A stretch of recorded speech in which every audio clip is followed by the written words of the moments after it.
गोपी जन वल्लभ गिरिवरधारी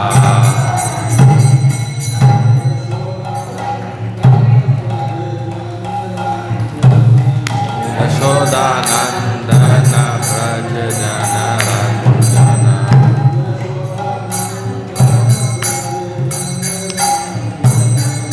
यशोदानंदन व्रज जन रंजन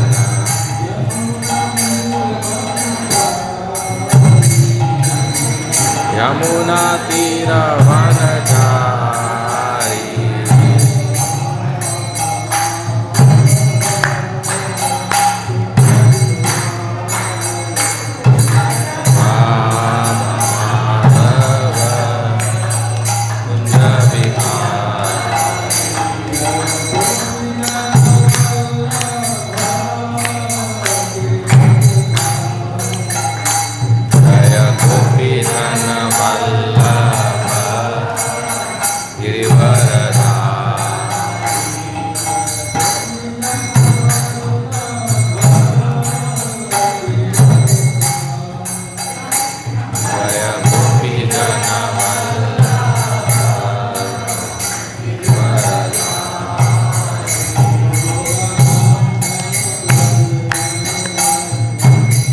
यशोदानंदन व्रज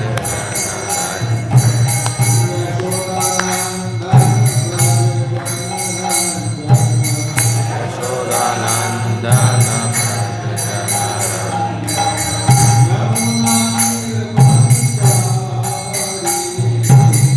यमुना तीर वनचारी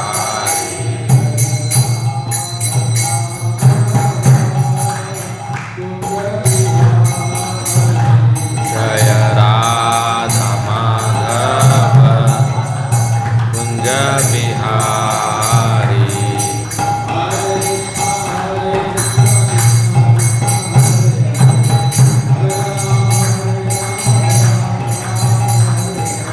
हरे कृष्णा कृष्णा कृष्णा हरे हरे हरे राम राम राम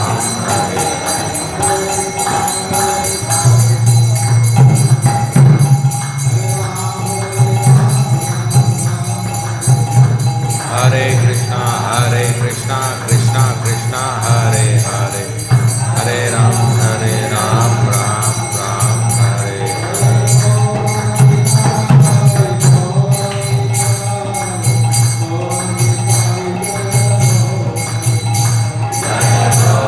गौरनिताय गौरनिताय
जय श्री श्री राधा माधव की, श्रील प्रभुपाद की। ओम नमो भगवते वासुदेवाय।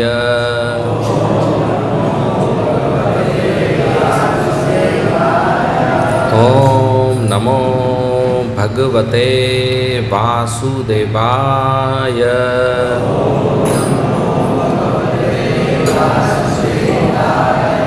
ओम नमो भगवते वासुदेवाय।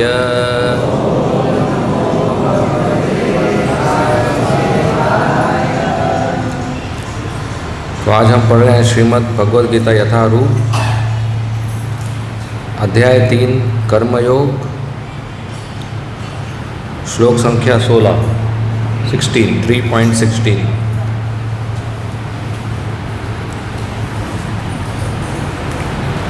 एवं प्रवर्तितं चक्रम् नानुवर्तयति हय अघायुरिन्द्रियारामो मोघं पार्थ सजीवति। एवं प्रवर्तितं चक्रम् नानुवर्तयति हय अघायुरिन्द्रियारामो मोघं पार्थ सजीवति। एवं प्रवर्तितं चक्रम् नानुवर्तयति हय अघायुरिन्द्रियारामो मोघं पार्थ सजीवति।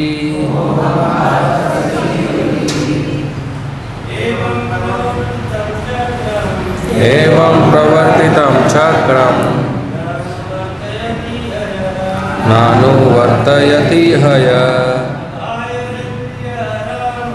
अघायुरिन्द्रियारामो मोघं पार्थ सजीवति। एवं प्रवर्तितं चक्रम्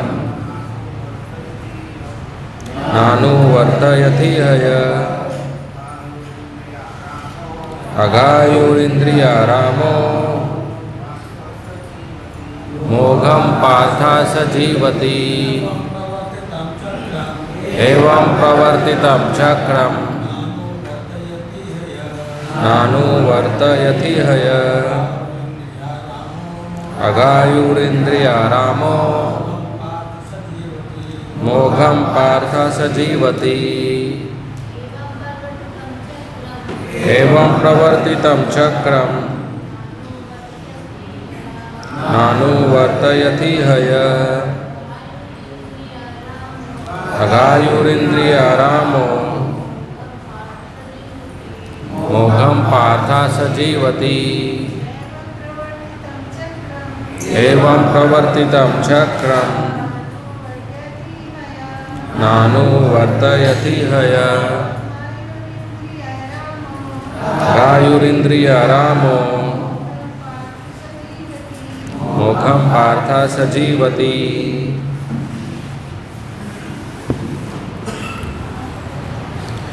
एवं इस प्रकार प्रवर्तितम वेदों द्वारा स्थापित चक्रम चक्र न नहीं अनुवर्तयति ग्रहण करता इह इस जीवन में यह जो अघ आयु पाप पूर्ण जीवन है जिसका इंद्रिय आराम इंद्रियासक्त मोघम वृथा पार्थ हे पृथा पुत्र अर्जुन सह वह जीवती जीवित रहता है। अनुवाद और तात्पर्य श्री प्रभुपाद जी द्वारा अनुवाद। हे प्रिय अर्जुन, जो मानव जीवन में इस प्रकार वेदों द्वारा स्थापित यज्ञ चक्र का पालन नहीं करता, वह निश्चय ही पापमय जीवन व्यतीत करता है। ऐसा व्यक्ति केवल इंद्रियों की तुष्टि के लिए व्यर्थ ही जीवित रहता है। तात्पर्य, इस श्लोक में भगवान ने कठोर परिश्रम करो और इंद्रिय तृप्ति का आनंद लो, इस सांसारिक विचारधारा का तिरस्कार किया है।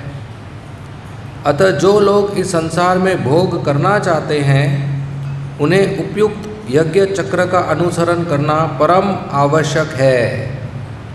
जो ऐसे विधि विधानों का पालन नहीं करता, अधिकाधिक तिरस्कृत होने के कारण उसका जीवन अत्यंत संकटपूर्ण रहता है। प्रकृति के नियमानुसार यह मानव शरीर विशेष रूप से आत्म साक्षात्कार के लिए मिला है, जिसे कर्मयोग, ज्ञान योग या भक्ति योग में से किसी एक विधि से प्राप्त किया जा सकता है। इन योगियों के लिए यज्ञ संपन्न करने की कोई आवश्यकता नहीं रहती, क्योंकि ये पाप पुण्य से परे होते हैं। किंतु जो लोग इंद्रिय तृप्ति में जुटे हुए हैं, उन्हें पूर्वोक्त यज्ञ चक्र के द्वारा शुद्धिकरण की आवश्यकता रहती है। कर्म के अनेक भेद होते हैं। जो लोग कृष्ण भावना भावित नहीं हैं, वे निश्चय ही विषय परायण होते हैं। अतः उन्हें पुण्य कर्म करने की आवश्यकता होती है। यज्ञ पद्धति इस प्रकार सुनियोजित है कि विषयोन्मुख लोग विषयों के फल में फंसे बिना अपनी इच्छाओं की पूर्ति कर सकते हैं। संसार की संपन्नता हमारे प्रयासों पर नहीं, अपितु परमेश्वर की पृष्ठभूमि योजना पर निर्भर है, जिसे देवता संपादित करते हैं। अतः वेदों में वर्णित देवताओं को लक्षित करके यज्ञ किए जाते हैं। अप्रत्यक्ष रूप में यह कृष्ण भावनामृत का ही अभ्यास रहता है, क्योंकि जब कोई इन यज्ञों में दक्षता प्राप्त कर लेता है तो वह अवश्य ही कृष्ण भावना भावित हो जाता है। किंतु यदि ऐसे यज्ञ करने से कोई कृष्ण भावना भावित नहीं हो पाता, तो इसे कोरी आचार संहिता समझना चाहिए। अतः मनुष्यों को चाहिए कि वे आचार संहिता तक ही अपनी प्रगति को सीमित न करें, अपितु उसे पार करके कृष्ण भावनामृत को प्राप्त हों। ओम अज्ञानतिमिरन्धस्य ज्ञानाञ्जनशलाकया चक्षु उन्मीलितं येन तस्मै श्री गुरवे नमः। नमः ओम विष्णुपदाय कृष्णपृष्ठाय भूतले श्रीमते भक्ति वेदांत स्वामी इति नामिने। नामस्ते सरस्वती देवे गौरवाणी प्रचारिणे निर्विशेषा शून्यवादी पाश्चात्य देशतारिणे। जय श्री कृष्णा चैतन्य प्रभु नित्यानंद श्री अद्वैत गदाधर श्रीवासादि गौर भक्त वृंद। हरे कृष्णा कृष्णा कृष्णा हरे हरे, हरे राम राम राम हरे हरे। तो हम पढ़ रहे हैं श्रीमद् भगवद गीता यथारूप अध्याय 3 श्लोक 16 अनुवाद। हे प्रिय अर्जुन, जो मानव जीवन में इस प्रकार वेदों द्वारा स्थापित यज्ञ चक्र का पालन नहीं करता, वह निश्चय ही पापमय जीवन व्यतीत करता है। ऐसा व्यक्ति केवल इंद्रियों की तुष्टि के लिए व्यर्थ ही जीवित रहता है। हरे कृष्णा। तो भगवद गीता की इस कक्षा में आप सबका स्वागत है। हम चर्चा कर रहे हैं तीसरा अध्याय, और ये श्लोक जिसमें मनुष्य अगर यज्ञ नहीं करता है तो उसका क्या परिणाम होता है वो बताया गया है। देखिए, जो शास्त्रों का विधान है वो मनुष्यों के लिए है, जानवरों के लिए नहीं है। क्योंकि जो मनुष्य शरीर प्राप्त होता है हमें, और जो जानवर शरीर किसी से को प्राप्त होता है, इसमें फर्क है। जो आत्मा को आत्मा साक्षात्कार का मौका देना है, उनको मनुष्य शरीर दिया जाता है प्रकृति से। जैसे कितना भी बड़ा जेल हो, चारों तरफ दीवार हो, उसमें एक गेट जरूर होता है बाहर निकलने के लिए और अंदर आने के लिए।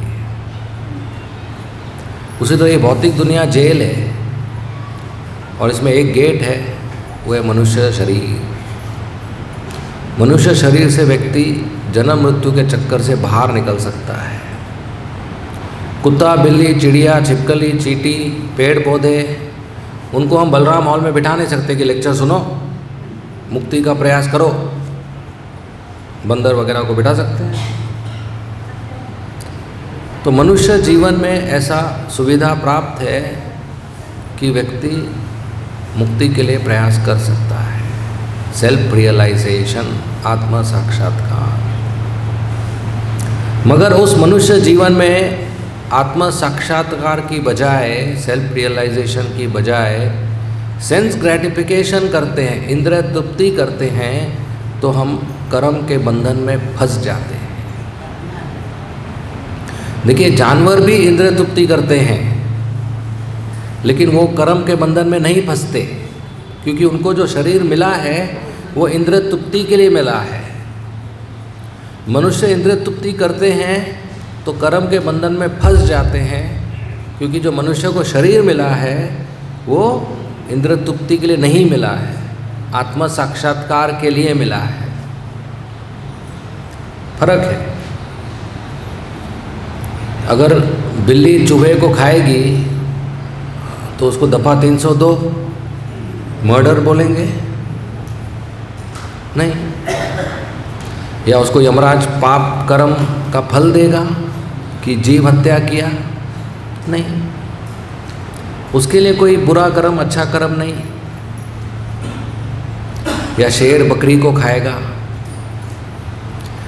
या गाय किसी और के खेती में घुसकर खा लेगी, उसको चोरी बोलेंगे? ये चोर नंबर 1, दूसरे खेती में खा लिया। तो जानवर इंद्रिय तृप्ति के लिए बने हैं। मनुष्य अगर इंद्रिय तृप्ति करते हैं तो फंस जाते हैं। इंद्रिय तृप्ति मतलब क्या? इंद्रिय तृप्ति मतलब जब हम कोशिश करते हैं कि हमारी जो इंद्रियां हैं वो उनके विषय वस्तु के संपर्क में आए। आँख कुछ अच्छा सुंदर रूप देखे, नाक कुछ अच्छा खुशबू प्राप्त करे, कान कुछ अच्छा म्यूज़िक संगीत सुने, आवाज़ सुने, जीभ कुछ अच्छा स्वाद ले, या त्वचा से कुछ अच्छा स्पर्श करे, नरम नरम, मुलायम, ठंडी में गरम, गर्मी में ठंडा। तो ये जो संपर्क होता है इसे इंद्रिय तृप्ति कहते हैं, सेंस ग्रेटिफिकेशन कहते हैं। और ये संपर्क व्यक्ति क्यों करना चाहता? क्योंकि उसको आशा होती है कि इस संपर्क से दुख कम होगा, शांति होगी, आनंद आएगा, रिलीफ मिलेगा, मज़ा आ गया, इस आशा से। मगर जब वो संपर्क करते हैं, जीभ के ऊपर खाने की वस्तु डालते हैं, आँख से कोई सुंदर चीज़ देखते हैं, कान से कोई संगीत सुनते हैं, तो वो जो कर्म है वो कर्म कैसे बनता है? कर्म फल, कर्म बंधन, और वो उसके बैंक अकाउंट में चला जाता है। फिर कर्म का फल जब आता है तो या तो सुख आता है या तो दुख आता है। अगर मर गया और कर्म फल बच गया तो उस फल के लिए अगला जन्म लेना पड़ेगा, चक्कर चलता रहेगा। इसको कहते हैं कर्म बंधन। सॉरी,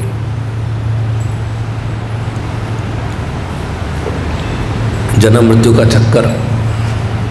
जैसे एक खेती था, बड़ा खेती, पूरा मट्टी था, खाली, दोपहर के समय धूप था बहुत, और उस खेती में एक चूहा रहता था।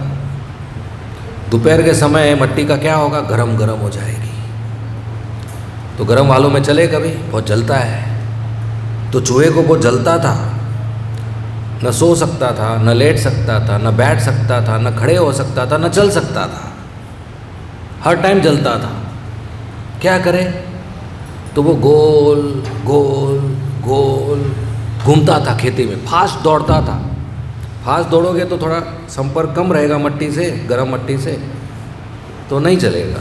गोल गोल गोल घूमता था। ऐसे गोल घूमते घूमते घूमते घूमते, लेकिन कितना घंटा घूमेगा, थक जाएगा ना, उसको कोई राहत चाहिए, कोई रिलीफ चाहिए।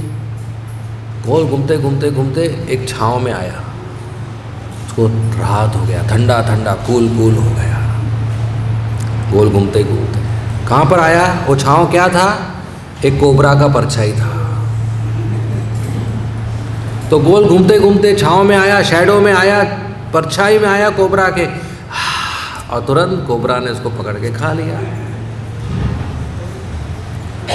ये किसकी कहानी है? चूहे की, हमारी। हम जन्म मृत्यु के चक्कर में घूमते रहते हैं, दर्द में रहते हैं, तो कुछ राहत चाहिए, तो कोई रेस्टोरेंट में जाकर राहत प्राप्त करते हैं, कोई सिनेमा थिएटर में राहत प्राप्त करते हैं, कोई स्त्री के संग में राहत प्राप्त करते हैं, कोई फुटबॉल खेल के राहत प्राप्त करते हैं, कोई चेस खेलते हैं, कोई क्रॉसवर्ड सॉल्व करते हैं, कोई किताब पढ़ते हैं। लेकिन हर राहत के साथ क्या है? एक कोबरा, कर्म बंधन, और वो हमें बांध लेता है और आदमी फंस जाता है। तो इसलिए मनुष्य जीवन में कर्म बंधन में नहीं फंसने के लिए कर्म का जो फल है वो भगवान को अर्पण करना चाहिए। उसी को कहते हैं यज्ञ। और जो व्यक्ति यज्ञ का ये पूरा साइकिल में भाग नहीं लेता है वो पाप अर्जित करता है। वो इस श्लोक में बताया गया है। पिछले 2-3 श्लोकों में यज्ञ का पूरा साइकिल बताया गया है। क्या है वो? भगवान कृष्ण हैं, उनसे आते हैं वेद, वेद में रहते हैं उपदेश, कर्तव्य, और ये कर्तव्य जीव पालन करते हैं। और उसमें से एक कर्तव्य है यज्ञ करना। तो जीव जब यज्ञ करते हैं तो आता है बारिश, और बारिश से आता है अन्न, और अन्न जीव जब ग्रहण करता है तो वो सर्वाइव कर सकता है। मगर वो अन्न कैसे ग्रहण करना है? भगवान को भोग लगाकर। तो ये साइकिल है पूरा। जब ये साइकिल फॉलो करते हैं तो कर्म का बंधन नहीं होता है, क्योंकि हम भगवान के लिए यज्ञ कर रहे हैं। बिना यज्ञ के बारिश नहीं होती, एंड बिना बारिश के अन्न नहीं होता। No rain without grain, sorry, no grain without rain. लेकिन लोगों को ये समझ नहीं है, इसके लिए वो सिर्फ इंद्र तृप्ति करते हैं, यज्ञ नहीं करते। यज्ञ करना मतलब देवताओं के लिए आहुति देना, कृष्ण के लिए आहुति देना, उनको प्रसन्न करना ताकि वो बारिश भेजें। बचपन में मेरे स्कूल में मुझे एक पोयम सिखाया गया था, शायद आपको भी सिखाया गया होगा। Rain rain go away, come again another day, little Johnny wants to play. याद है किसी को? हाथ ऊपर कीजिए। कुछ कुछ भक्तों को मालूम है ना। इसका मतलब है कि कोई प्रार्थना कर रहा है कि बारिश चले जाओ, अभी मत आओ, बाद में आओ, क्योंकि मुझे खेलना है। पूरा बकवास है। देखिए, भारत में 70% तो गांव है, और गांव में 90% खेती है। और हर खेती में सुबह सुबह माता और पिता दोनों जाते हैं, और क्या करते हैं कि हे भगवान कृष्ण बारिश भेज दो आज, क्योंकि बारिश नहीं होगा तो खेती का क्या फ़ायदा, उगेगा नहीं कुछ। और उसी खेती के सामने सरकार ने पाठशाला बनाया है, जिसमें बच्चे करते हैं rain rain go away, come again another day. भगवान कृष्ण कंफ्यूज नहीं होंगे, माता पिता का सुनूं कि बच्चों का सुनूं? एक बोलता है बारिश भेज, एक बोलता है बारिश मत भेज। तो भारत में इसको पढ़ाने का कुछ मतलब है? हाँ, विदेश में कोई ऐसा देश है जहाँ पर कृषि भी नहीं है, एग्रीकल्चर नहीं है, 24 घंटा बारिश आती है, 12 महीने बारिश आती है, वहाँ पर बच्चे बोलेंगे रेन रेन गो अवे तो समझता है कि 1 घंटा खेलने को मिले। भारत में तो सूखा पड़ा है, इधर तो बारिश चाहिए। No grain without rain, but people have no brain. बुद्धि नहीं लोगों को, इसके लिए ऐसा सिखाते हैं। तो जब हम यज्ञ करते हैं, भगवान के लिए काम करते हैं, भगवान को कर्म अर्पण करते हैं, भगवान को कर्म का फल अर्पण करते हैं, तो हम कर्म बंधन में फंसते नहीं हैं। लेकिन खुद के लिए भोग करते हैं तो कर्म बंधन में फंस जाते हैं। जैसे कुछ साल पहले मैंने अखबार में पढ़ा था कि एक व्यक्ति था, उसने एरोप्लेन लिया और अमेरिका के एक बिल्डिंग में लैंड कर दिया। लैंड एयरपोर्ट में करना चाहिए, लेकिन ये महाराज ने बिल्डिंग में लैंड किया। बिल्डिंग जल गया, मासूम लोग आग में जल गए। मालूम है ये घटना क्या बोलते हैं उसको? Twin tower 9/11। तो जो व्यक्ति मासूम लोगों को जलाता है, ऐसे व्यक्ति को हम क्या कहेंगे? आतंकवादी, टेररिस्ट, क्योंकि मासूम लोगों को जलाया। अभी और एक समाचार पढ़े आप कि एक व्यक्ति ने बिल्डिंग नहीं, पूरा शहर जला दिया। ऐसे व्यक्ति को क्या कहेंगे? इस्कॉन की भाषा में महा आतंकवादी, जैसे महाप्रसाद या आतंकवादी स्क्वायर, टेररिस्ट स्क्वायर। तो ऐसी घटना हुई और जिन्होंने किया उनका नाम है हनुमान। हनुमान ने लंका जलाया। हनुमान को आतंकवादी कहेगा? जय बजरंगबली, उनकी तो पूजा होती है अल्टर पे। तो क्या फर्क है? फर्क ये है कि जिसने एरोप्लेन बिल्डिंग में डाला उसने अपने लिए किया तो वो पाप है। हनुमान ने श्री राम जी के लिए किया तो वो पाप नहीं है, वो भक्ति है। तो अगर भगवान कृष्ण के लिए आप पूरा शहर जलाते हो, आपको कर्म बंधन नहीं लगेगा। अगर खुद के लिए आप अपने किचन का गैस भी जलाते हो तो आपको कर्म बंधन लगेगा। इसलिए भगवान के लिए कार्य करना चाहिए। हम सब कृष्ण के सेवक हैं। मान लो आपके घर में कोई नौकरानी है, वो आपके घर में आती है, सुबह किचन में जाती है, आपका दूध, चीनी, चावल लेती है और आपके गैस पे खीर बनाती है और खुद खा जाती है। आपको अच्छा लगेगा? बोलेंगे चोर, मेरा गैस, मेरा दूध, मेरा चीनी, मेरा चावल खुद खा गई, भाग इधर से।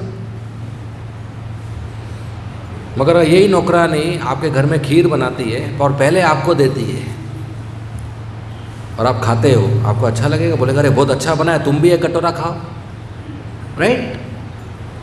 उसी तरह हम जहाँ पर रहते हैं वो हमारा घर है, उनका ओनर कौन है? भगवान कृष्ण। और हम कौन है? सेवक। तो आप अपने घर में रहते हो, वो आपका घर नहीं है, वो कृष्ण का घर है और आप सेवक हो। और सेवक किचन में खाना बना रहा है और खुद खाता है तो पाप लगेगा क्या? नहीं। चोर हुआ क्या? नहीं। लेकिन अगर वो भगवान को भोग लगाता है, बाद में प्रसाद पाता है, तो कोई पाप नहीं लगेगा। इसको कहते हैं यज्ञ, भगवान को भोग लगाना।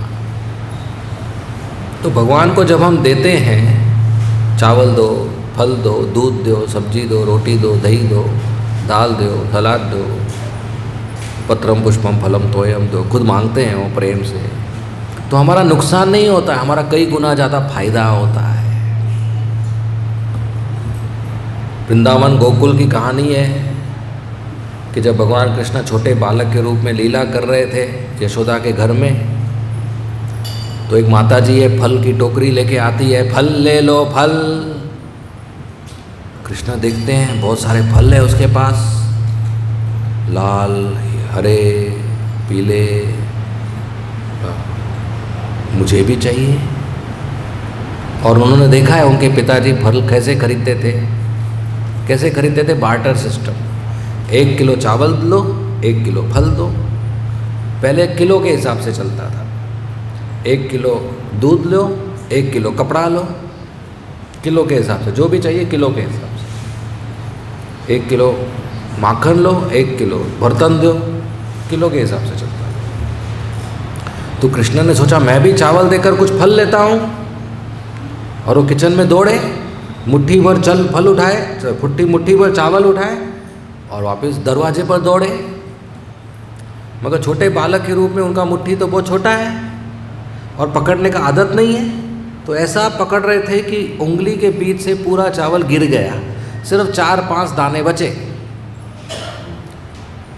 तो जब माता जी के पास आए और मुट्ठी खोला, 4 दाने देखकर कृष्ण मायूस हो गए, क्योंकि वजन के हिसाब से 4 दाने से तो एक अंगूर भी नहीं मिलेगा। वजन के हिसाब से 4 दाने में क्या मिलेगा, अंगूर भी ज़्यादा भारी है उससे। तो कृष्ण मायूस हो गए कि अभी तो कुछ नहीं मिलेगा। लेकिन वो माता जी ने देखा इतना सुंदर लड़का, सांवला सांवला, कमल जैसी आंखें, काले घुंघराले बाल, लाल लाल होठ, मोती जैसे दांत और बड़ी नाक, आईने जैसे उसके गाल और चौड़ा छाती। भगवान का बचपन में पेट भी थोड़ा बड़ा था, बाद में थोड़ा पतले हो गए। तो इतना सुंदर चब्बी चब्बी बॉय देखकर वो माता जी को प्रेम आ गया। बोला अरे लाला ये काफ़ी है, और 4 दाने देकर 8-10 फल दे दिए। और कृष्ण खुश हो गए कि मेरे पिताजी से ज़्यादा नफा तो मैंने कमाया। पिताजी कभी 4 दाने से 8 फल लाए नहीं, मैं लाया। और वो लेकर दौड़ दौड़ के माँ के पास, मैया यशोदा मैया के पास गए। वो माता जी अपना टोकरी उठाने गई तो देखा सब फल गायब, और उसके बदले हीरे जवाहरात, सोने के ऑर्नामेंट्स और जेवर और अंगीठी और रूबीज और डायमंड्स और पर्ल्स और सफायर्स और एमरल्ड्स, कोरल्स, लैपिस लजूलीस। हैरान हो गई, टोकरी लेके तुरंत घर पे गई हो। इधर भगवान कृष्ण दौड़ दौड़ के यशोदा मैया के पास गए दिखाने के लिए कि मैंने आज कमाया मेहनत करके। बोला मैया मैया, ऐसा पकड़ के रखा था फल, पकड़ नहीं पा रहे थे, 8-10 फल थे ना। मैया मैया, यशोदा मैया ने देखा लाला इतने फल कौन दिया, तुरंत एक बास्केट लेके आई, सब फल उसमें डलवाए। लाला किसने दिया ये फल? मैया वो माता जी ने दिया। बोला लाला कितनी बार मैं कहा आपको अपरिचित लोगों से खाने की वस्तु नहीं लेना। हम कहते हैं कि नहीं अपने बच्चों को, don't take anything from strangers any eatables. क्यों लिया? अब ये फल टोकरी में डालो, जाके खेलो, तुम नहीं खाओगे। कृष्ण को एक भी नहीं मिला खाने के लिए। शाम हो गई, वो टोकरी ऐसे ही पड़ी है। भैया ने सोचा घर में तो कोई खाएगा नहीं ये फल, उनके पास खुद का ही स्टॉक है। तो उन्होंने सब दासियों को बुलाया, टोकरी उठाया, एक एक फल दासी को दिया। फल खत्म ही नहीं हो रहे, टोकरी खाली ही नहीं हो रही, हजारों फल बांटते दिए। सुबह से शाम से रात हो गया, 3-4 घंटा हो गया, बांटते जा रहे, टोकरी खत्म ही नहीं हो रही। जादू के हो गए फल। दूसरे दिन सुबह सब दासियाँ वापस काम पे आई तो यशोदा मैया को, मैया मैया वो कल वाला फल है क्या?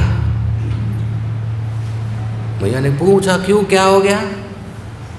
बोला कल वाला फल इतना मीठा, इतना स्वादिष्ट, इतना रसीला, अमृत जैसा था, हमने पहले कभी ऐसा फल खाया नहीं।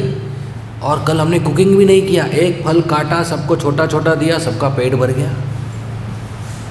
जादू का फल था वो। देखिए श्याम सुंदर ने खाया नहीं, हाथ लगाया, फिर भी वो जादू का हो गया, अमृत हो गया। और उसके घर में क्या हुआ? वो माता जी के घर में, फल वाली माता जी, वो तो टोकरी लेकर घर पे गई, सब बढ़िया परिवार को बुलाया, बोला आओ आओ देखो क्या है मेरे पास। वो टोकरी नीचे रखा, सबको दिखाया, सब लोग झगड़ा करने लगे। ये डायमंड नेकलेस मैं लूँगा, ये गोल्डन बैंगल मैं लूँगा, ये रूबी रिंग मैं लूँगा, ये हीरा मैं लूँगा, ये हीरा मैं लूँगा, वो हीरा मैं लूँगा, वो पत्थर मैं लूँगा, ये सफ़ायर मैं लूँगा, ये एमरल्ड मैं लूँगा। वो माता जी हंसने लगी, बोला आप सब लोग पागल हो। बोला क्यों? बोला आपको चुनना नहीं आता। बोला क्यों क्यों, और कुछ स्पेशल है क्या? बोला असली हीरा तो उधर था। तो उनको सिर्फ हीरे नहीं मिले, धन नहीं मिला, उनको कृष्ण प्रेम भी मिला। वो बोले आप सब एक एक टोकरी फल लेके चलो, हो सकता है दर्शन वापस हो उसका। तो माता जी ने ज़्यादा फल दे दिए कृष्ण को, उनका नुकसान हुआ, करोड़ों गुना ज़्यादा फायदा हुआ। इसलिए हमें भगवान को देना चाहिए। जो व्यक्ति कमाता है, कमाई का कुछ हिस्सा गौ माता को, साधु को, मंदिर में डीटीज़ को देना चाहिए। तो उससे हमारा कमाई शुद्ध होता है, हमारा घर शुद्ध होता है, हमारा किचन शुद्ध होता है, हमारा परिवार शुद्ध होता है। तो ये साइकिल है, यज्ञ का साइकिल, वेदों में वर्णित है। हर मनुष्य जीवन में ये करना चाहिए, क्योंकि मनुष्य जीवन आत्म साक्षात्कार के लिए, इंद्र तृप्ति के लिए नहीं है। इंद्र तृप्ति से कर्म के बंधन में फंस जाएंगे, आत्म साक्षात्कार फंस जाएगा, नहीं होगा। लेकिन यज्ञ से आत्म साक्षात्कार होगा, हम वापस भगवान के धाम जाएंगे, मुक्ति प्राप्त करेंगे। तो ये कर्म बंधन तोड़ने के लिए यज्ञ करना चाहिए। और कलयुग में सबसे महान यज्ञ है सुनना, हरिनाम संकीर्तन सुनना, कथा सुनना, भागवत पढ़ना। तो ये कलयुग का यज्ञ है। कलयुग में इस पे ध्यान देना चाहिए कि हम बहुत अच्छी तरीके से हरिनाम कर रहे हैं, जप करते हैं और कीर्तन करते हैं। अच्छा, बंद हो गया, चालू है हरिनाम संकीर्तन। देखिए 500 साल पहले बंगाल में एक राजा थे, नवाब हुसैन शाह, मुस्लिम राजा। एक दिन वो गए अपने रानी के महल में, अपना कपड़ा चेंज कर रहे थे कि रानी ने देखा पीठ पे कुछ निशान है। तो रानी ने कहा, महाराज ये पीठ पे निशान कैसा? उसने कहा, अरे ये, उसने कहा एक हिंदू जमींदार है, उसका नाम है सुबुद्धि रॉय, उसने मुझे चाबुक मारा, वो निशान। बोला राजा को चाबुक मारा, अभी उसकी हत्या करो, चौराहे पे लटका दो। नहीं नहीं, आज नहीं मारा, बहुत साल पहले मारा, तभी मैं राजा नहीं था। बोला अभी तो राजा हो ना, अभी उसको लटका दो, मार दो उसको। राजा ने कहा नहीं नहीं, वो बहुत अच्छा व्यक्ति है। जब मैं छोटा लड़का था तो अनाथ था, गरीब था, रोड पे रहता था, स्ट्रीट बॉय। तो सुबुद्धि राय हिंदू जमींदार है, बहुत अमीर था और बहुत दयालु था। वो मुझे रोड से अपने घर पे लेके गया, मुझे कपड़ा दिया, मुझे खाना दिया, मुझे रहने का जगह दिया, और बदले में मैं कुछ उसके घर का काम करता था। एक दिन मैंने चोरी किया, वो गुस्सा हो गया, मुझे चाबुक से मारा, वो ये निशान। लेकिन फिर भी मुझे बाहर नहीं निकला घर से। देखिए कोई चोरी करता है तो हम बाहर निकाल देते हैं ना, किसी भी कंपनी में। मुझे बाहर नहीं निकाला, फिर भी घर पे रखा मुझे। ये तो बाद में दिल्ली में मुगल सरकार बनी, उनको कोई राजा बनाने का था, मुझे उठा के राजा बना दिया बंगाल का। तो वो मेरे पिता समान है, मुझे पाला है बचपन से, मैं मार नहीं सकता उसको। रानी ने कहा ये सब मुझे नहीं मालूम, उसकी हत्या करो आप। राजा बोला नहीं, रानी बोला हत्या करो। रानी रोज़ बोलती थी। अभी एक ही बात अगर बीवी रोज़ बोलता है तो रोज़ प्रेशर बढ़ते जाता है, उसको नैगिंग कहते हैं। तो राजा का प्रेशर बढ़ रहा था और रानी रोज़ बोलती थी हत्या कर दो, हत्या कर दो, हत्या कर दो। राजा को देखो ऐसा बार बार मत बोलो, हम नहीं कर सकते। लेकिन रानी सुन नहीं रही थी। तो राजा ने कहा देखो ऐसा करते हैं, मैं उसको मार तो नहीं सकता हूँ, मैं अपने ग्लास का पानी उसके ऊपर छिड़क देता हूँ। 500 साल पहले बंगाल में ऐसा था कि अगर कोई मुस्लिम व्यक्ति अपने ग्लास का पानी हिंदू पे फेंकेगा तो वो हिंदू मुस्लिम बन जाएगा, और जब हिंदू मुस्लिम बन जाएगा तो हिंदू गांव वाले उसको निकाल देंगे अपने गांव से कि हमारे साथ रह नहीं सकता। ये कोई शास्त्र प्रमाणित नहीं है, लेकिन ऐसे ही प्रचलन था, इसलिए थोड़ा पॉपुलेशन बढ़ गया, पानी के साथ हो गया ये सब। तो वो जब गांव से निकाल देंगे, रास्ते पर आ जाएगा तो मरने के जैसा ही हो गया, लेकिन फिर भी जिंदा है, सांस तो ले रहा है। राजा ने कहा मैं ऐसा कर सकता हूँ। रानी ने कहा कल सुबह करो। और दूसरे दिन सुबह नवाब हुसैन शाह ने अपने ग्लास का पानी लिया, सुबुद्धि राय पे डाल दिया, प्रचलन के अनुसार वो मुस्लिम हो गया। गांव वाले परिवार वालों ने कहा अभी आप हमारे साथ रह नहीं सकते, आप चले जाओ। उसके बाद बहुत सारा धन था, जायदाद था, प्रॉपर्टी था, ज़मीन था। एक दिन में सब कुछ ख़त्म हो गया, बैंकक्रप्ट हो गया, ज़ीरो बैलेंस हो गया, रास्ते पर आ गया, मरने जैसा ही हो गया। तो सुबुद्धि राय ने सोचा ये तो अच्छी बात है, बहुत सालों से मैं सोच रहा हूँ संन्यास लेना, लेकिन इतना जिम्मेदारी ले नहीं पा रहा हूँ, आज चलता हूँ संन्यास लेने के लिए। वो सीधा किधर गया? वाराणसी में गया, शिव जी के स्थान में, विश्वनाथ जी के स्थान में, बनारस काशी। तो वहाँ पर संन्यास लेने के पहले उसने सोचा वापस हिंदू बन जाऊँ, फिर संन्यास लूँ मैं, ऐसे संन्यास नहीं मिलेगा। तो उधर कुछ स्कॉलर है, पंडित है, उनके पास गए, बोले पंडित जी मुझे वापस हिंदू बनना है, ये मेरा कहानी है। वो नवाब हुसैन शाह ने मेरे ऊपर पानी डाला। पंडितों ने कहा ये तो बड़ा प्रॉब्लम है, हमें रिसर्च करना पड़ेगा, कोई श्लोक तो है ही नहीं इसके ऊपर। तो पंडितों ने बड़ा जूम पे कॉन्फ्रेंस किया ऑल ओवर इंडिया और रिसर्च किया और बुलाया उसको, बोला हमको उत्तर मिल गया, हमारा आपके समस्या का हल मिल गया। बोला क्या है?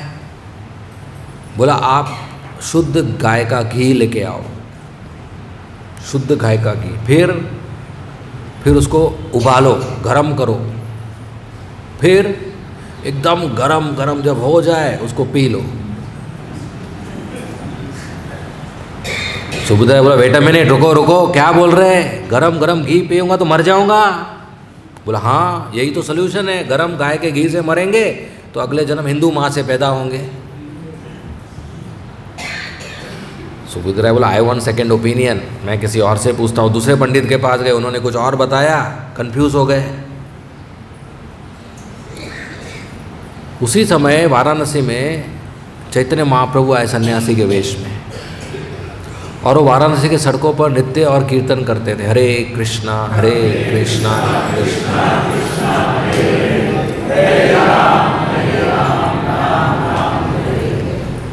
और हजारों लाखों लोग सड़कों पर उनके साथ जुड़ते थे, 8-8 घंटे डांस करते थे, कीर्तन करते थे, जम मारते थे, नीचे गिरते थे, हंसते थे, रोते थे, मतलब पूरा वाराणसी में भाव आ गया कृष्ण प्रेम का।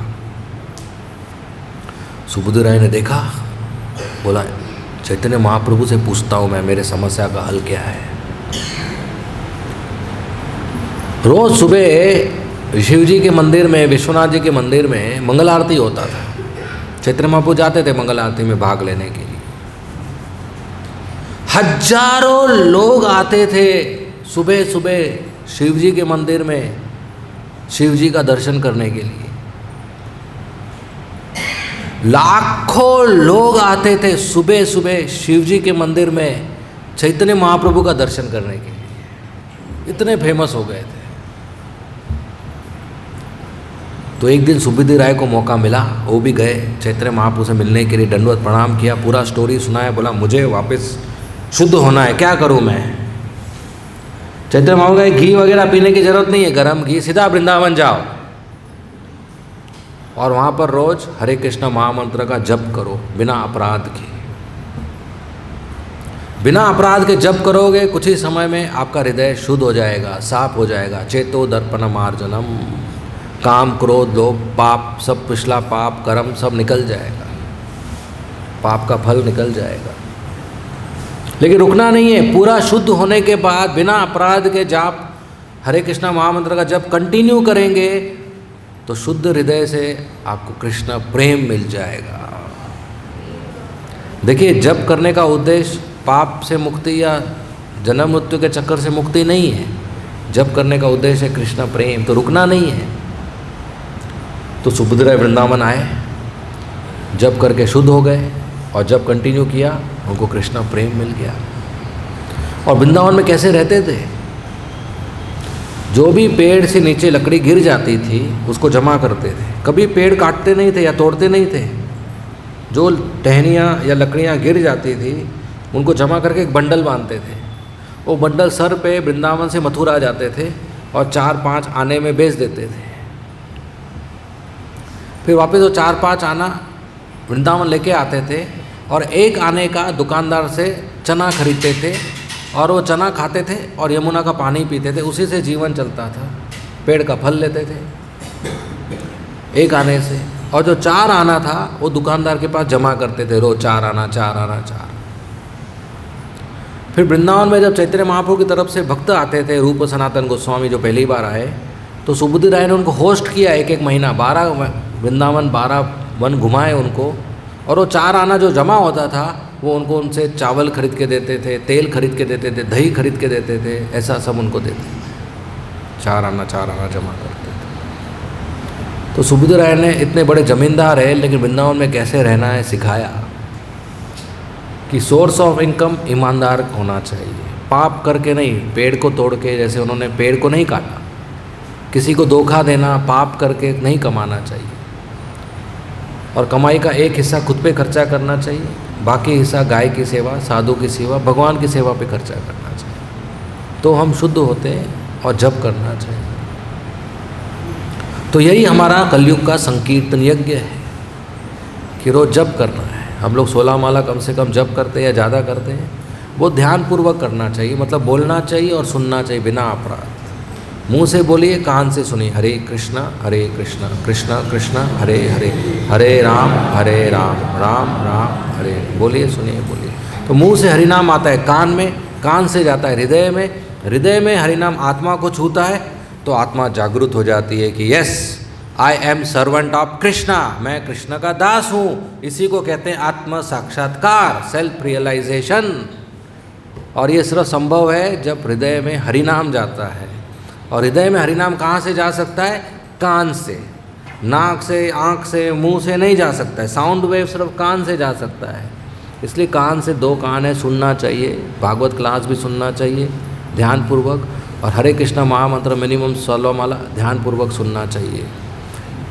बस ये रोज़ सुनेंगे, मंगलारती गुरु पूजा करेंगे, 4 नियम पालन करेंगे, प्रसाद पाएंगे, सेवा करेंगे, तो आसानी से हमें वृंदावन में आने का सफलता प्राप्त हो जाएगा। वृंदावन आना ही सफलता है, इधर रहकर भजन करना आखिरी सफलता है। तो जप करने में बहुत ध्यानपूर्वक करना चाहिए। तो ये श्लोक में बताया गया, जो व्यक्ति यज्ञ नहीं करता है वो चोर है, वो पापी है और उसको यमराज के पास सजा मिलती है, वो जन्म मृत्यु के चक्कर में फंस जाता है। तो मनुष्य जीवन में जो कर्तव्य होते हैं, जो जिम्मेदारियां होती हैं, वो पूरे करने चाहिए।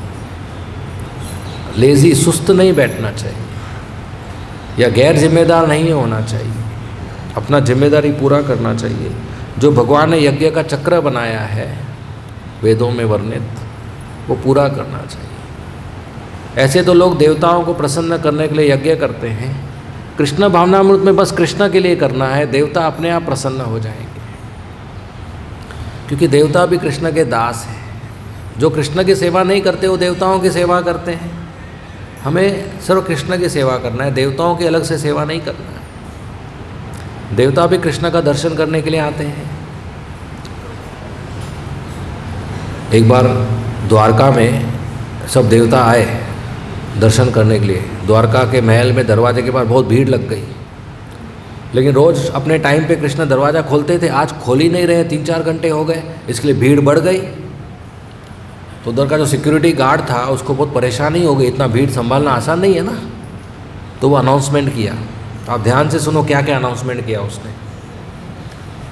पहला अनाउंसमेंट किया उसने, बोला ब्रह्मा आप रोज़ जो चले आते हो, भगवान बिजी रहते हैं, अभी आप आए हो तो थोड़ा साइड में बैठो, दरवाजे पे मत खड़े रहो, वो कुर्सी पे बैठो। शिव जी आप इतने भीड़ में मत आओ, आपका यूनिफॉर्म ऐसा है ना लोग डर जाते हैं, अभी आप वो कुर्सी पे बैठो, मैं बुलाता हूँ आपको, पहले आपको लूँगा मैं।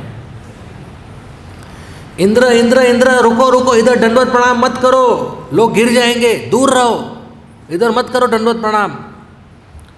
वरुण मैं कितनी बार बोला, इतना जोर से मत प्रार्थना करो, इतना आवाज़ हो रहा है, शोर हो रहा है, दूर से धीरे धीरे प्रार्थना करो। अग्नि सूर्य चंद्र आप सुनते क्यों नहीं हो, रोज रोज मत आओ, आप महीने में 1 बार आओ, भगवान बिजी रहते हैं।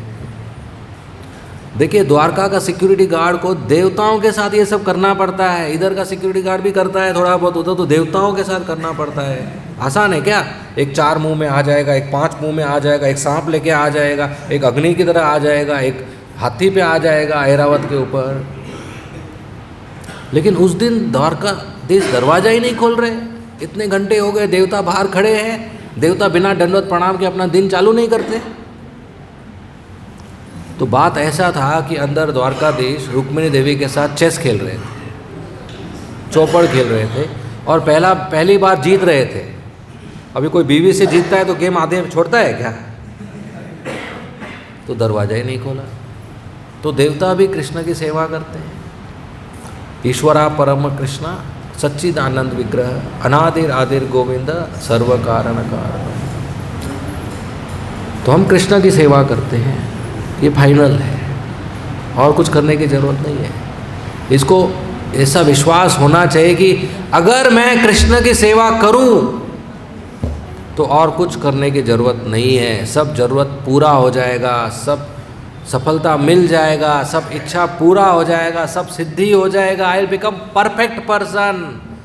बस मुझे कृष्ण की सेवा करना है। तो यही हमारे जीवन का उद्देश्य है।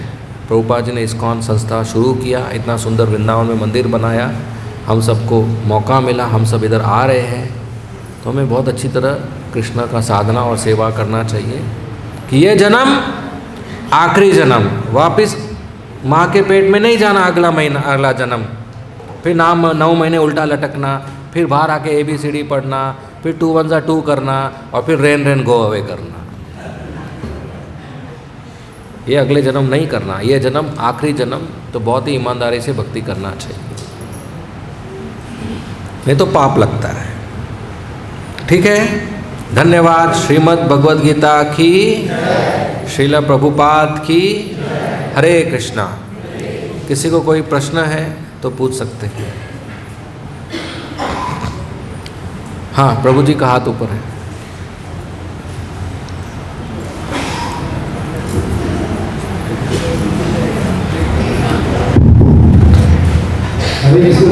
हरे कृष्ण। मेरा प्रश्न है, कर्म फल को भगवान को अर्पित कैसे किया जाए, इसकी थोड़ा प्रकाश। कर्म फल को कैसे अर्पित किया जाए? देखिए, जैसे आप आम का बीज होता है ना, उसको आप ज़मीन में डालो, पानी दो, पौधा आएगा, और पानी दो, और पौधा आएगा, बकरी से बचाओ, पेड़ बनेगा, खड़े रहो, फल आएगा, चढ़ो, तोड़ो, नीचे उतरो, साफ करो, काटो, खाओ मत, प्लेट में भगवान को दे दो। तो ये कर्म किया पूरा पेड़ का, लेकिन फल किसको दिया? भगवान को। फिर भगवान प्रसाद के रूप में देंगे। तो आपका जो भी कर्म है, किसी का नौकरी है तो उसका पगार आता है, किसी का दुकान है उसका नफ़ा आता है, उसका एक हिस्सा परिवार के लिए, एक हिस्सा अपने लिए, अपने परिवार के लिए, एक हिस्सा एक्सटेंडेड परिवार के लिए, एक हिस्सा इमरजेंसी के लिए, और एक हिस्सा भगवान की सेवा के लिए देना चाहिए। रूप गोस्वामी का फार्मूला है 50%। तो हम 1%, 2%, 10% तो शुरू करें, तो जो हमारा फल है कर्म का वो भगवान को देना चाहिए। बाकी जो आपका गुण या टैलेंट है वो भगवान की सेवा में इस्तेमाल करना चाहिए। किसी का कम्युनिकेशन स्किल है तो वो प्रचार कर सकता है, किसी का सिंगिंग है तो वो भजन गा सकता है, कीर्तन गा सकता है, किसी का डेकोरेशन है तो श्रृंगार कर सकता है, माला बना सकता है, किसी का लिखने का है तो किताब लिख सकता है। बहुत सारे सेवाएं हैं। अपना जो भी कर्म और अपना टैलेंट है वो भगवान की सेवा में इस्तेमाल करना चाहिए। ठीक है, तो जो भी हम करते हैं उसका जो आखिरी फल है वो भगवान को देना चाहिए। 3 घंटा कुकिंग करते हैं, आखिरी फल तो पहला थाली है ना, वो भगवान को देना चाहिए। पहला भगवान को देंगे तो उसको प्रेम कहते हैं, फिर भगवान और देंगे। देखिए, जैसे समझो एक पिता बाज़ार से एक बॉक्स मिठाई लेके घर पे आते हैं और अपने बेटे को देते हैं, बेटा मिठाई खाओ। छोटा बेटा डब्बा खोलता है, पहला मिठाई उठाता है, बोलता है पिताजी पहला आप खाओ। पिताजी खुश होगा? बहुत खुश हो जाएगा। क्यों खुश होगा? उसको मिठाई मिला? नहीं, पिताजी तो 10 बॉक्स खरीद सकता है। पिताजी क्यों खुश होगा? क्योंकि पहला मिला, पहले में प्रेम होता है। तो पिताजी इतना खुश होगा कि अगले दिन एक और बॉक्स लेके आएगा, क्योंकि उसको मालूम है पहला मिलेगा, फिर प्रेम मिलेगा। तो उसी तरह हम भगवान को पहला थाली देंगे तो दूसरे दिन देंगे कि उसको मालूम है पहला मिलेगा। तो भगवान को देना चाहिए, उनका ही है वो। यही छोटा बच्चे को जब मिठाई का मिलेगा तुरंत पिताजी के सामने खोलेगा, दोनों हाथ से खाएगा, फिर 2-3 बचेगा, बोले पिताजी अभी आप खाओ। पिताजी खाएगा, उसको उठा के फेंक देगा। राइट? तो पहला भगवान को दो। प्रसाद बना घर, भोग बना घर पे, पहला थाली भगवान को। फल लाया बाहर से, पहला फल भगवान को। दूध लाया, पहला ग्लास भगवान को। उसी तरह सुबह उठे, पहला कुछ घंटा भगवान को। मंगल आरती, गुरु पूजा, चैंटिंग क्लास, नहीं शाम तक चैंटिंग करते, शाम को एक्स्ट्रा करो कोई बात नहीं, नहीं पहला सुबह भगवान को दो अपना 5 घंटा मॉर्निंग प्रोग्राम करो, तो ऐसा हमें करना चाहिए। ठीक है, और कोई प्रश्न? ऐसी परिस्थिति होती है, बाहर जाते हैं, ऑफर करने के वो भी ले जाते हैं और खाना अच्छा, ऑफर करने के काबिल नहीं होते हैं मतलब? किसी और के घर में जा रहे हैं, अपने वो नहीं है, कैसे आप बार बार ऐसा होता है कि एक आधे बार? एक मील, एक खाना ना, एक मील। आपका हाथ दिखाइए ऐसा, देखिए आपके हाथ में लिखा है, अगर आप एक मील एक खाना छोड़ देंगे तो आपको कुछ नहीं होगा, मृत्यु नहीं आएगी, कमजोरी नहीं आएगी। तो जिसके घर पे जाइए बोले खा के आया मैं, नहीं तो डब्बा लेके जाइए, नहीं तो फल खा लीजिए, दूध ले लीजिए, बोले मेरे डॉक्टर ने कहा है फल खाना है, घर पे आके खा लीजिए। एक बार किसी ने मील मिस किया, मेरे पे विश्वास करो नहीं मरोगे। इसलिए एकादशी का आदत होना चाहिए कि एक आधे बार मिस हो गया तो बड़ी बात नहीं है एकादशी। तो पहला बात यह है कि स्ट्रिक्ट पालन करना चाहिए। उनको बोलना चाहिए कि चलो आपको मुझे खिलाना है ना, तो मैं घर पे आऊँगी, मैं थोड़ा कुकिंग करूँगी और हम सब लोग खाएंगे, मैं ऑफ़र करूँगी, तो आप खुद कुकिंग करो, ऑफ़र करो, या उनको बोलो आप कुक करो, मैं ऑफ़र करती हूँ, बाद में सब लोग खाएंगे। तुलसी के पत्ते से प्रेम से ऑफ़र करो, तो ऐसा करना चाहिए, लेकिन जैसे हॉस्पिटल बिना भोग के नहीं खाना चाहिए। में आपको रहना पड़े 4-5 दिन, तो फिर डब्बा मंगाओ, इस्कॉन वृंदावन का डब्बा आता है, केटरिंग डिपार्टमेंट है बहुत का, डब्बा मंगाओ भक्तों से, अपने घर वालों को बोलो एक डब्बा भेजो मुझे। कोशिश करना चाहिए सर प्रसाद पाना चाहिए। बहुत ही आपका इमरजेंसी हो गया तो जो भी है बिना कांदा लहसुन के मेंटली ऑफ़र कर सकते हैं, लेकिन वो लाइसेंस नहीं है, वो तो बहुत इमरजेंसी है इसके लिए। ऐसा कहीं हो गया तो आजू बाजू कोई सुविधा हो गई तो डब्बा मंगाना चाहिए किसी के प्रसाद घर से, थोड़ा धनराशि दे देना चाहिए उनको, बोलना चाहिए एक डब्बा हमको दे दो, 2 दिन में 2 डब्बा दे दो हमको, हम आपको धनराशि दे देंगे, थोड़ा मदद कीजिए। एक भक्त दूसरे भक्त की मदद करेगा, ऐसा ढूंढना चाहिए। अभी इस्कॉन तो पूरा भारत में फैला हुआ है, हर जगह पे कहीं ना कहीं भक्त हो जाते हैं।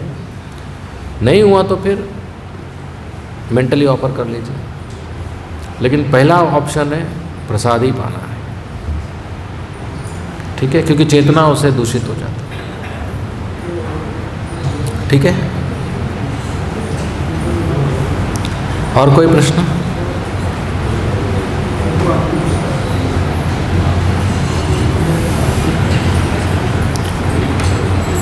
ओके, हम लोग विराम करेंगे। धन्यवाद। श्रील प्रभुपाद की जय, श्रीमद् भगवद गीता की जय। हरे कृष्णा।